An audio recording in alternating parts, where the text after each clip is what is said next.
తెలంగాణను దోచుకునేందుకు కేసీఆర్ మళ్లీ అధికారంలోకి రావాలనుకుంటున్నారని సీఎం రేవంత్ రెడ్డి అన్నారు. అప్పులు తప్పులు చేసిన వాళ్ళు మళ్లీ వస్తే రాష్ట్రంలో ఫోన్ కూడా స్వేచ్ఛగా మాట్లాడుకునే పరిస్థితి ఉండదని ధ్వజమెత్తారు. రేవంత్ రెడ్డి రాజకీయ ప్రస్థానం 2006లో మహబూబ్నగర్ జిల్లా మిడ్జిల్ జడ్పీటీసీ సభ్యుడిగా మొదలైంది. ఎన్నికై 20 ఏళ్లు పూర్తయిన సందర్భంగా రాజకీయ ప్రస్థానానికి జన్మనిచ్చిన మండల వాసులకు కృతజ్ఞత తెలిపారు. మండల కేంద్రంలో ఏర్పాటు చేసిన కృతజ్ఞత వందన బహిరంగ సభలో ఆయన ఈ వ్యాఖ్యలు చేశారు. నాగర్ కర్నూలు జిల్లా ఊర్కొండపేటలోని పబ్బత్తి ఆంజనేయ స్వామి ఆలయంలో పూజలు చేసిన సీఎం నాటి ఆత్మీయులు అనుచరులతో మాటామంతి నిర్వహించారు. తర్వాత మెడ్జిల్కు చేరుకుని బిఆర్ అంబేద్కర్, స్థానిక నేత జ్ఞాప గోపాలరెడ్డి విగ్రహాలను ఆవిష్కరించారు. సభా ప్రాంగణానికి చేరుకుని 47 కోట్లతో మెడ్జిల్లో చేపట్టనున్న అభివృద్ధి పనులకు డిజిటల్ విధానంలో శంకుస్థాపన చేశారు.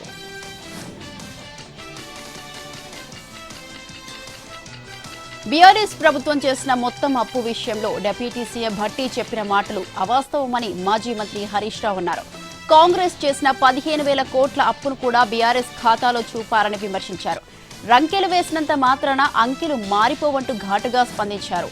బీఆర్ఎస్ ప్రభుత్వం దిగిపోయే నాటికి చెల్లించాల్సిన మొత్తం అప్పు 4.14 లక్షల కోట్లు మాత్రమేనని స్పష్టం చేశారు.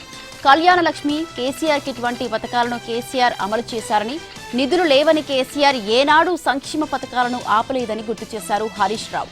ఎన్నో చేస్తామని ఆనాడు కాంగ్రెస్ నేతలు బాండ్లు రాసిచ్చారు. అయితే కాంగ్రెస్ నేతల అనుభవం స్కామ్లు చేసేందుకే ఉపయోగపడుతోందని విమర్శించారు.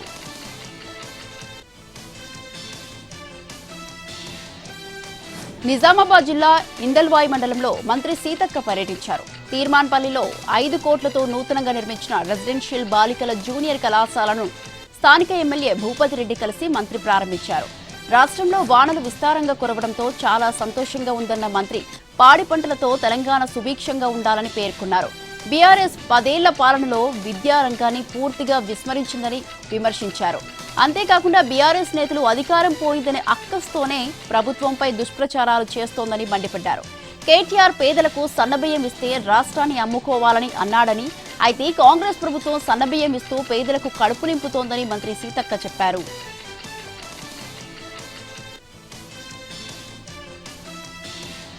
అంతర్జాతీయ జూడో పోటీలకు ఆదిలాబాద్ స్పోర్ట్స్ స్కూల్స్ విద్యార్థి హర్షవర్ధన్ ఎంపికయ్యాడు. ఆదిలాబాద్ క్రీడా పాఠశాలలో శిక్షణ పొందిన హర్షవర్ధన్ 60 కేజీల విభాగంలో ఇండియా నుంచి జూడో పోటీలకు సెలెక్ట్ అయ్యాడు. ఈ నెల 16, 17 తేదీల్లో జోర్డాన్ ఏషియన్ కేడెట్ ఛాంపియన్షిప్ పోటీల్లో పాల్గొననున్నాడు. తెలంగాణ నుంచి జూడో క్రీడల్లో ఇంటర్నేషనల్ కు సెలెక్ట్ అయిన మొట్టమొదటి విద్యార్థిగా హర్షవర్ధన్ గుర్తింపు దక్కించుకున్నాడు. నిజామాబాద్ జిల్లా ఆర్మూరు పట్టణంలో ఫాస్ట్ ఫుడ్ సెంటర్లపై అధికారులు మెరుపు దాడులు నిర్వహించారు. ఫ్రిడ్జ్ లో నిల్వయించిన కుళ్లిపోయిన కోడిగుడ్లు, వెజ్ మంచూరియా, చికెన్ మంచూరియాను స్వాధీనం చేసుకుని డంపింగ్ యార్డ్ కు తరలించారు. కొన్ని ఫాస్ట్ ఫుడ్ సెంటర్లలో ముందు రోజు మాంసం, ఆహారాన్ని నిల్వ ఉంచి వేడి చేసి విక్రయిస్తున్నారని శానిటరీ సూపర్వైజర్ నరేందర్ తెలిపారు. వ్యాపారులు ఎక్కువ లాభాల కోసం ప్రజల ఆరోగ్యాలతో చెలగాటమాడుతున్న ఫాస్ట్ ఫుడ్ సెంటర్ కు జరిమానా విధించినట్టు తెలిపారు. ఈ ఘటనలు మళ్లీ పునరావృతమైతే కేసులు నమోదు చేసి ఫాస్ట్ ఫుడ్ సెంటర్లను సీజ్ చేస్తామని నిర్వాహకులకు హెచ్చరించారు. కరీంనగర్ జిల్లా తిమ్మాపూర్ మండలంలో దారుణం జరిగింది. కూలీ పని ఇప్పిస్తానని తీసుకెళ్లి బంగారం లాక్కొని మహిళను బావిలో తోసేశాడో దుండగుడు. కిసాన్ నగర్ ప్రాంతంలో నివసిస్తున్న గంగాధర లక్ష్మి అనే మహిళ కూలీ పనులు చేసుకుంటూ జీవనం సాగిస్తుంది.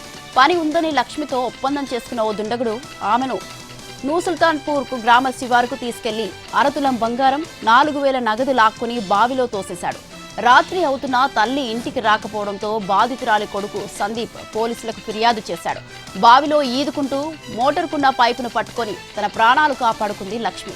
మరుసటి రోజు ఉదయం బావి దగ్గరికి వెళ్లిన భూ యాజమానికి లక్ష్మి కేకలు వినపడటంతో ఆమె ఈ ప్రమాదం నుంచి బయటపడింది. ఈ ఘటనపై కేసు నమోదు చేసి నిందితుడి కోసం గాలిస్తున్నారు పోలీసులు.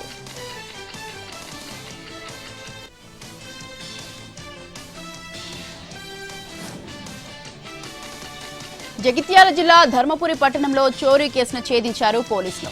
2024లో ధర్మపురిలోని ఓ ఇంట్లో గుర్తు తెలియని వ్యక్తులు చొరబడి బంగారం, వెండి ఆభరణాలు దొంగతనం చేశారు. దీంతో బాధితుడు పోలీసులను ఆశ్రయించాడు. కేసు నమోదు చేసుకున్న పోలీసులు చోరీ చేసిన ఒక అంతరాష్ట్ర దొంగను అరెస్టు చేసి నిందితుడి నుంచి బంగారు, వెండి ఆభరణాలను స్వాధీనం చేసుకుని రిమాండ్కు పంపారు. ఈ కేసులో మరొక నిందితుడు పరారీలో ఉన్నట్టు, అతని కోసం గాలిస్తున్నట్లు పోలీసులు తెలిపారు.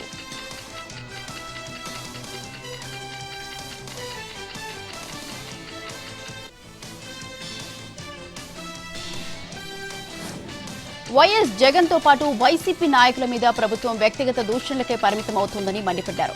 వైసీపీ నేత బొత్స ఈ 2.5 ఏళ్లలో 3 లక్షల కోట్లకు పైగా అప్పులు తెచ్చారని, ఏం చేశారంటే చెప్పుకోవడానికి ఒక్కటి లేదని ఎద్దేవా చేశారు. పెన్షన్ పెంపు మినహా మరే కొత్త పథకం అమలు చేయలేదన్న ఆయన ఈ డబ్బంతా ఎటుపోయిందో తెలియాలని మండిపడ్డారు. మహిళల్ని బస్సులు ఎక్కించారు కానీ 0 వడ్డీలు మాత్రం ఎగ్గొట్టారని విమర్శించారు. సింగపూర్ టౌన్షిప్ అంటే సింగపూర్ ప్రభుత్వంతో కడతారా, సింగపూర్లో ఉన్న మీ వ్యాపార భాగస్వామితో కడతారా అంటూ ప్రశ్నించారు. తమ ప్రశ్నకు సమాధానం చెప్పాలని డిమాండ్ చేశారు.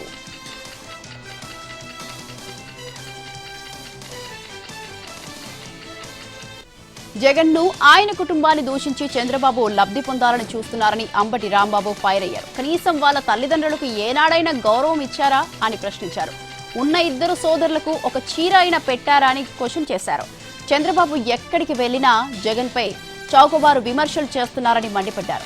మావిగంతో ఎన్నికలకు వెళ్తామని స్పష్టం చేయడంతో ఆయనకు నిద్ర పట్టడం లేదన్నారు. తమది పరశురాముడి గొడ్డలి పార్టీ అని, వారిది తడిగుడ్డల పార్టీ అని ఎద్దేవా చేశారు.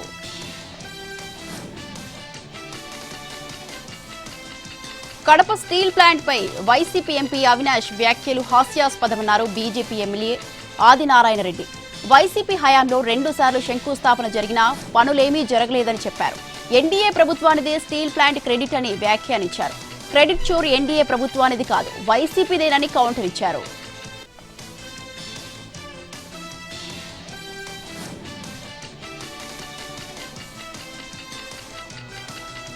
విజయనగరం జిల్లా గజపతి నగరం మండలంలో గత కొన్ని రోజులుగా భారీ వర్షాలు కురిశాయి. దీంతో చిట్టాయవలస సమీపంలో వానల ధాటికి ఆర్ఎన్బి రహదారిపై వృక్షం విరిగిపడింది. దీంతో గజపతి నగరం నుండి ఆంధ్రకు వెళ్లే వాహనాలు నిలిచిపోయాయి. ఆంధ్రతో పాటుగా 15 గిరిజన గ్రామాలకు రాకపోకలకు అంతరాయం ఏర్పడింది.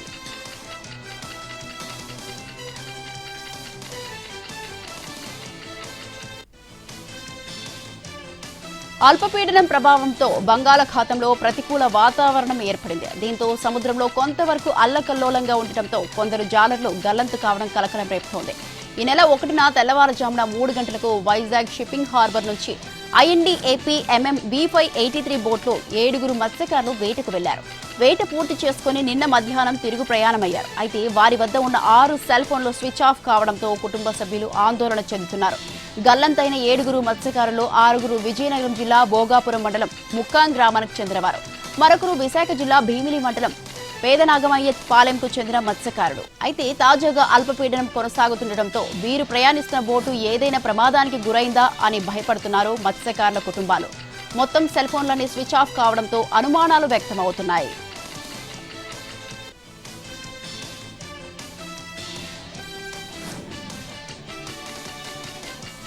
ప్రకాశం జిల్లా ఒంగోలు నగరంలో భారీ చోరీ జరిగింది. దాదాపు ₹1 కోటి పైన విలువ చేసే 700 గ్రాముల బంగారు ఆభరణాలు, 8 కేజీల వెండి వస్తువులు, 50 కిలోల రాగి బిస్కెట్లను దుండగులు ఎత్తుకెళ్లారు. చంద్రమౌళి అనే వ్యక్తి గత నెల 30న కుటుంబంతో కలిసి విహారయాత్రకు వెళ్లారు. నిన్న రాత్రి ఇంటికి తిరిగి వచ్చి చూడగా దొంగతనం జరిగినట్లు గుర్తించాడు. దీంతో బాధితుడు పోలీసులకు ఫిర్యాదు చేశారు. కేసు నమోదు చేసిన పోలీసులు దర్యాప్తు చేస్తున్నారు.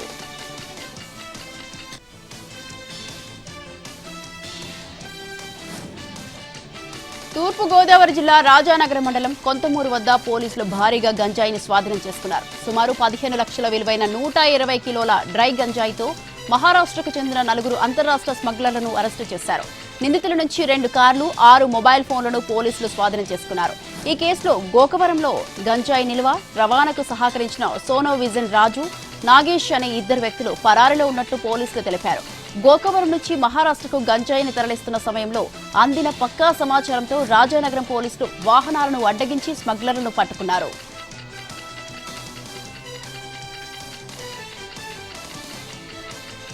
ఆంధ్ర ఒడిశా సరిహద్దులోని మాచ్ఖాండ్ జల విద్యుత్ కేంద్రానికి చెందిన డుడుమ జలాశయానికి వరద పోటెత్తింది. ఎడతెరిపి లేకుండా కురుస్తున్న వర్షాలకు జలాశయంలో నీటి మట్టం ప్రమాద స్థాయికి చేరుకుంది. డుడుమ గరిష్ట నీటి మట్టం 2590 అడుగులు కాగా ప్రస్తుతం 2587 అడుగులకు చేరుకుంది. దీంతో 7వ నెంబర్ గేట్ ద్వారా 1000 క్యూసెక్కుల వరద నీటిని దిగువన బలిమెల జలాశయానికి విడుదల చేస్తున్నారు. తిరుమలలో జూలై 14, 17 తేదీల్లో వీఐపీ బ్రేక్ దర్శనాలు రద్దు చేస్తున్నట్లు టీటీడీ వెల్లడించింది. ఈ మేరకు ప్రకటన విడుదల చేసింది. జూలై 14న కోయిల్ ఆల్వార్ తిరుమంజనం, జూలై 17న శ్రీవారి ఆలయంలో ఆనివార ఆస్థానం కార్యక్రమాలు జరగనున్న నేపథ్యంలో ఈ నిర్ణయం తీసుకున్నట్లు తెలిపింది. జూలై 13, 16 తేదీల్లో వీఐపీ బ్రేక్ దర్శనాలకు సంబంధించిన సిఫారసు లేఖలు స్వీకరించబోమని స్పష్టం చేసింది. అదేవిధంగా జూలై 17న కళ్యాణోత్సవం, ఉంజల్ సేవ, ఆర్జిత బ్రహ్మోత్సవం, సహస్ర దీపాలంకరణ సేవలను కూడా రద్దు చేసినట్లు పేర్కొంది. ప్రత్యామ్నాయ ఇంధన వ్యూహంపై కసరత్తు చేస్తోంది కేంద్ర ప్రభుత్వం. డీజిల్లో 15% ఐసోబ్యూటానోల్ కలపడంపై దృష్టి పెట్టింది. ఇంధన భద్రతను పెంచడంతో పాటు రవాణా రంగంలో కర్బన ఉద్గారాలను తగ్గించేందుకు ఐసోబ్యూటానోల్ ఉపయోగపడుతుందని ఆలోచిస్తోంది.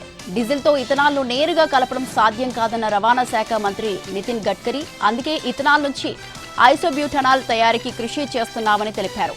ఇది డీజిల్కు ప్రత్యామ్నాయంగా మారుతుందన్నారు. ఇంధనం స్వయం సమృద్ధికి ఇది కీలక అడుగుగా మారనుందని వెల్లడించారు. జమ్మూ కాశ్మీర్లో ప్రభుత్వ పాఠశాలలకు అందించిన పుస్తకాలపై వివాదం రాజుకుంటుంది. ఆ పుస్తకాలలో ఉగ్రవాదులను, వేర్పేటు వాదాలను గొప్ప వ్యక్తులుగా, లెజెండ్స్గా ప్రస్తావించడంపై దుమారం రేగుతోంది. ప్రభుత్వ పాఠశాలలోని లైబ్రరీలకు great personalities and legends of Jammu Kashmir పేరుతో కొన్ని పుస్తకాల్ని అందించారు. హీలాల్ అహ్మద్, సంతోష్ మీనాలను ఈ పుస్తకాలకు ఎడిటర్లుగా వ్యవహరించారు. వీటిని ప్రభుత్వ పథకమైన సమగ్ర శిక్షా పథకం కింద అందించారు. ఈ వ్యవహారంలో ఒమర్ అబ్దుల్లా సర్కార్పై ప్రతిపక్ష బీజేపీ విమర్శలు ఎక్కుపెట్టింది. దీనికి బాధ్యుడైన జమ్మూ కాశ్మీర్ విద్యాశాఖ మంత్రిని పదవి నుంచి తొలగించాలని డిమాండ్ చేస్తోంది. దీన్ని అకాడమిక్ జిహాద్గా బీజేపీ అభివర్ణించింది. మరోవైపు విద్యాశాఖ అధికారులపై ఒత్తిడి పెరగడంతో ఇద్దరు పబ్లిషర్లను బ్లాక్ లిస్టులో ఉంచారు. ఈ ఘటనపై సమగ్ర విచారణకు ఆదేశాలు జారీ చేసింది.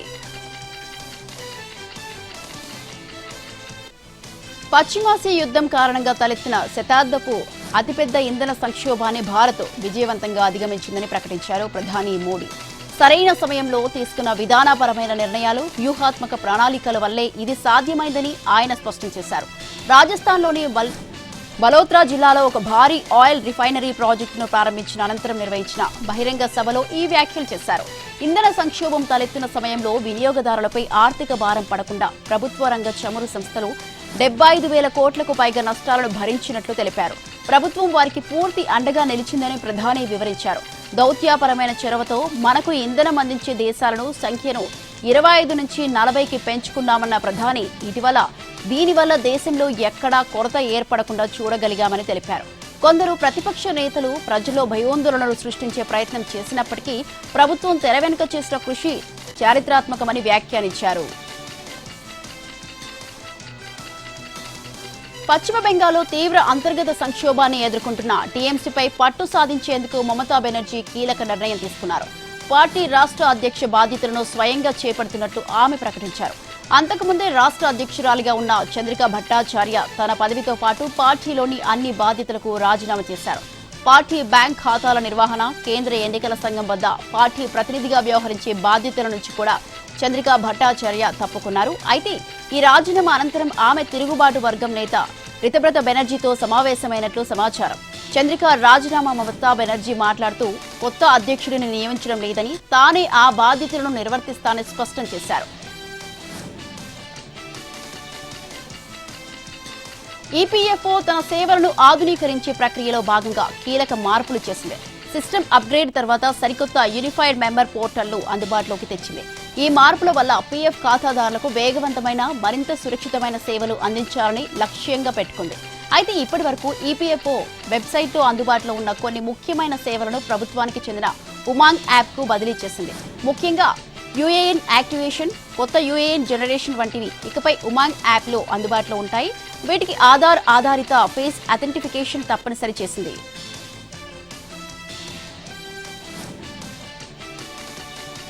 పార్లమెంటు వర్షాకాల సమావేశాలకు ముహూర్తం ఖరారైంది. జూలై 20 నుంచి ఆగస్టు 13వ తేదీ వరకు ఈ సమావేశాలు జరగనున్నాయని కేంద్ర పార్లమెంటరీ వ్యవహారాల శాఖ మంత్రి కిరణ్ రిజిజు ప్రకటించారు. జాతీయ ప్రాధాన్యత కలిగిన అంశాలపై అర్థవంతమైన చర్చలు, నిర్ణయాలు తీసుకోవడమే లక్ష్యంగా ఈ సమావేశాలు జరుగుతాయని పేర్కొన్నారు. మొత్తం 4 వారాల పాటు జరిగే ఈ సెషన్లో 19 రోజుల పాటు సభా కార్యకలాపాలు జరగనున్నాయి. ముఖ్యంగా ప్రతిపక్ష కూటమిలో నెలకొన్న విభేదాలు, అధికార ఎన్డీఏ బలాన్ని పెంచే ఈ పరిణామాలు ఈ సెషన్పై ప్రభావం చూపనున్నాయి. ఈ సమావేశాల్లో పలు కీలక బిల్లులను ప్రవేశపెట్టేందుకు కేంద్ర ప్రభుత్వం సిద్ధమవుతోంది. గత సమావేశాల్లో తిరస్కరణకు గురైన మహిళా రిజర్వేషన్, డీలిమిటేషన్ కు సంబంధించిన రాజ్యాంగ సవరణ బిల్లుకు ఈసారి ప్రభుత్వం అధిక ప్రాధాన్యత ఇచ్చే అవకాశం ఉంది. అలాగే దేశవ్యాప్తంగా తీవ్ర చర్చనీయాంశంగా మారిన ఒకే దేశం ఒకే ఎన్నిక బిల్లు కూడా కేంద్రంలో అజెండాలో ఉండే అవకాశం ఉంది. ఇంధనంలో ఇథనాల్ వినియోగాన్ని పెంచేందుకు భారత్ వేగంగా అడుగులు వేస్తున్న వేళ పొరుగు దేశం భూటాన్ మాత్రం E20 పెట్రోల్ ను తిరస్కరించింది. సాధారణ పెట్రోల్ నే సరఫరా చేయాలని భారత చమురు మార్కెట్ సంస్థలను కోరింది. ఇందుకు భూటాన్ పేర్కొన్న కారణాలను ఇప్పుడు ఆసక్తికరంగా మారాయి. భూటాన్లోని పాత భూగర్భ ఇంధన నిల్వ ట్యాంకులు E20 పెట్రోల్ కు అనుకూలంగా లేవని అక్కడి ప్రభుత్వం తెలిపింది.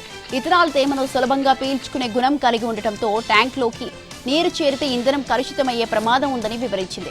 వీటితో పాటు భూటాన్ మరో విజ్ఞప్తి కూడా చేసింది. భవిష్యత్తులో భారత్ E25 లేదా పూర్తిగా ఇథనాల్ ఆధారిత ఇంధనానికే మారితే ముందుగానే సమాచారం ఇవ్వాలని కోరింది. భారత్లో E20 పెట్రోల్ పై ఇప్పటికే చర్చ కొనసాగుతోంది.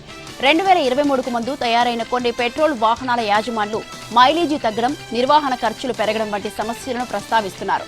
అయితే ప్రభుత్వం మాత్రం మైలేజీ కొంత తగ్గినా ఇంజిన్ పనితీరు, యాక్సిలరేషన్ మెరుగుపడతాయని చెబుతోంది.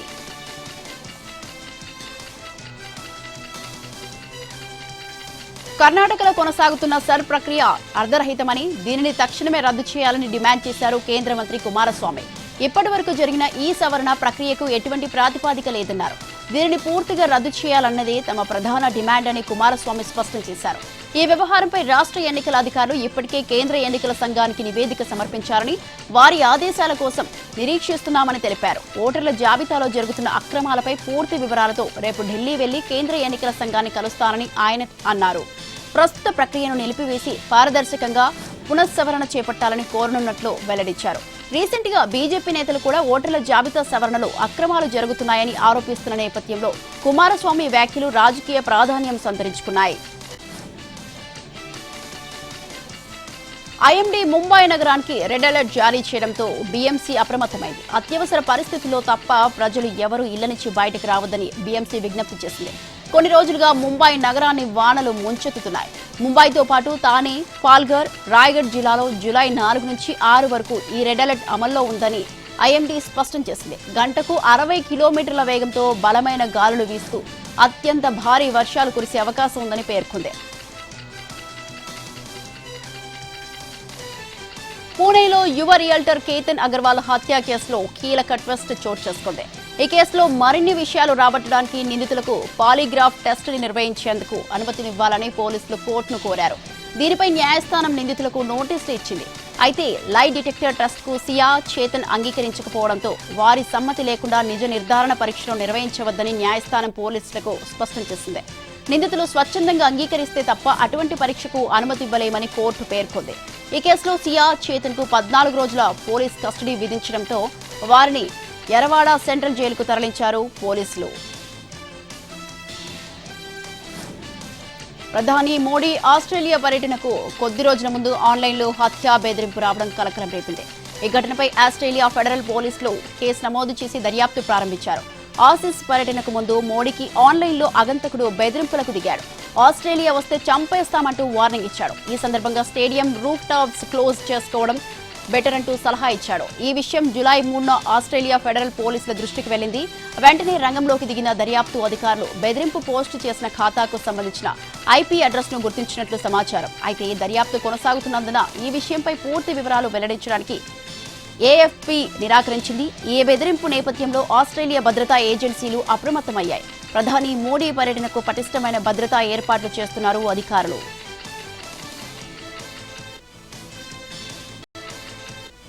భారత కార్పొరేట్ రంగంలో సమీకరణాలు వేగంగా మారుతున్నాయి.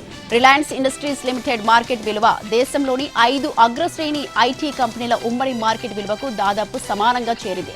ఐటీ రంగం తీవ్ర ఒత్తిడిని ఎదుర్కొంటున్న తరుణంలో రిలయన్స్ ఈ అరుదైన మైలురాయిని చేరుకుని అందరినీ ఆశ్చర్యపరిచింది.